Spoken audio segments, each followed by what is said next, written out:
दोस्तों नमस्कार। दोस्तों लास्ट वीडियो में हम लोगों ने डिस्कस किया था जावास्क्रिप्ट के बारे में थोड़ी-सी चीज़ें डिस्कस की थी। कंपनी का कल्चर कैसा होता है उस चीज़ के बारे में थोड़ा डिस्कस किया था। फिर मैंने ये चीज़ आप लोगों से ऑलमोस्ट प्रॉमिस किया था कि नेक्स्ट वीडियो में हम लोग जावास्क्रिप्ट को लेके आएँगे और जावास्क्रिप्ट के बारे में जो डिटेल में जो भी कुछ जावास्क्रिप्ट में यूज़ होता है फ्रंट एंड में as well as back and के लिए जो भी जावास्क्रिप्ट हम यूज़ करते हैं, जितने भी टॉपिक्स हम लोग यूज़ करते हैं, लाइब्रेरी हम यूज़ करते हैं, फ्रेमवर्क हम लोग यूज़ करते हैं। किस फ्रेमवर्क का कहाँ यूज़ है, किस लाइब्रेरी का कहाँ यूज़ है, बैकएंड में कितनी जावास्क्रिप्ट यूज़ होती है और फ्रंट एंड के लिए कितनी जावास्क्रिप्ट यूज़ होती है। तो ये सब हम लोगों ने अभी इस वीडियो में इस सब चीज़ों के बारे में हम लोगों ने बात करनी है, ठीक है? तो जावास्क्रिप्ट बेसिकली क्या है? जावास्क्रिप्ट एक प्रोग्रामिंग लैंग्वेज है। सबसे पहले ये चीज़ आपको एक्सप्लेन करना बहुत ज़रूरी है कि जावास्क्रिप्ट और जावा में क्या डिफरेंस है? कुछ स्टूडेंट्स जो होते हैं वो समझ लेते हैं कि दोनों एक चीज़ होती है, लेकिन एक नहीं है। जावास्क्रिप्ट जो है वो एक प्रोग्रामिंग लैंग्वेज है जो कि इंटरैक्टिविटी के लिए यूज़ की जाती है। जिसमें कि जावा जो है वो एक ऑब्जेक्ट ओरिएंटेड प्रोग्रामिंग लैंग्वेज है जो कि बैकएंड के लिए यूज़ की जाती है, बैकएंड पर्पज़ के लिए यूज़ की जाती है। जावास्क्रिप्ट जो है इंटरैक्टिविटी इन द सेंस कि जब भी आप किसी भी वेबसाइट पे आप विज़िट करते हो, आप अमेज़न पे आप विज़िट करते हो, आप फ्लिपकार्ट पे आप विज़िट करते हो, आप नेटफ्लिक्स पे आप विज़िट करते हो, किसी भी वेबसाइट पे जब आप विज़िट करते हो तो आपको मन करता है कि आप डायनामिकली परफ़ॉर्म करें हर चीज़ को, यानी कि आप किसी भी बटन पे आप क्लिक करें तो वो आपको कोई ना कोई एक्शन परफ़ॉर्म करके दे।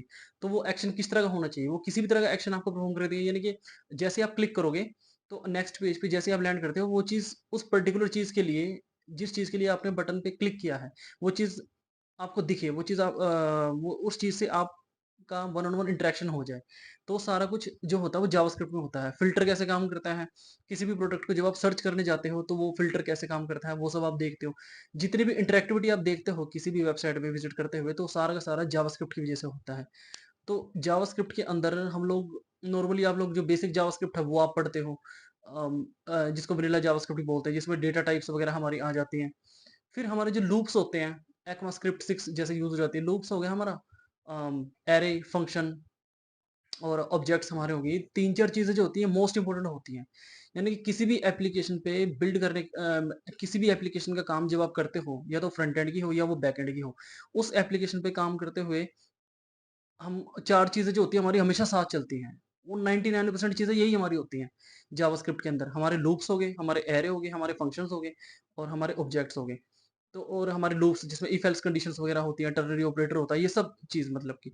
और फ्रंट एंड के लिए इतनी एक जावास्क्रिप्ट काफ़ी है। जब हमारा रिएक्ट आ जाता है, रिएक्ट क्या है? देखो रिएक्ट भी जावास्क्रिप्ट ही होती है। वो एक सिंगल पेज बनाने के लिए, हाँ, सिंगल पेज एप्लीकेशन को हम जब क्रिएट करते हैं, उसमें हम रिएक्ट जेएस यूज़ करते हैं। Single page in the sense कि जब भी एक डायनामिक एप्लीकेशन पे आप काम करते हो, चाहे वो इंटरैक्टिविटी की बात हम कर रहे हो या फिर हम कंपोनेंट्स को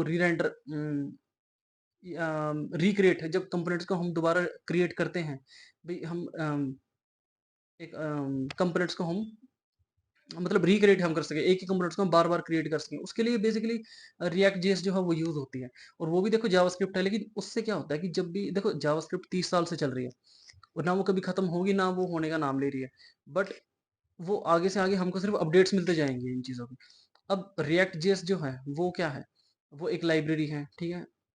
रिएक्ट जेएस में हम लोग कंपोनेंट्स क्रिएट करते हैं, हुक्स यूज़ होते हैं, use state, use effect, use memo वगैरह 8-9 तरह के हुक्स होते हैं इसके अंदर। फिर हम लोग एपीआईज़ वगैरह को कैसे कॉल कराते हैं, तो उसके मेथड्स होते हैं काफ़ी यूज़ इफेक्ट के अंदर।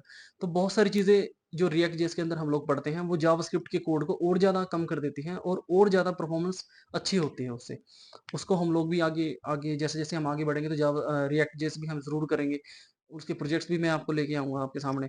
But JavaScript basically front end के लिए है एज़ वेल एज़ बैकएंड के लिए जो बैकएंड पर्पस है उसके लिए भी यूज़ की जाती है बैकएंड। अब ये जो स्टैक्स होती है, टेक्नोलॉजीज़ होती है, HTML, CSS, JavaScript, React JS, uh, Vue JS हो गया और अपना ये उम, हमारा एंगुलर जेएस हो गया जो कि फेसबुक ये इसमें गूगल की टेक्नोलॉजी है। इसको यूज़ करके भी हम लोग अच्छी-अच्छी वेबसाइट्स, फ्रंट एंड वेबसाइट्स जो होती हैं वो बिल्ड कर सकते हैं। बट और किस पर्पज़ के लिए जावास्क्रिप्ट यूज़ होती है? अब देखो जावास्क्रिप्ट में कोई स्पेसिफिक टॉपिक्स इतने तो है नहीं कि 8-10 टॉपिक्स के बारे में हम बात करेंगे और वो खत्म हो जाएँगी। हमने कंप्लीट की है, पढ़ी और खत्म हो गई, नहीं।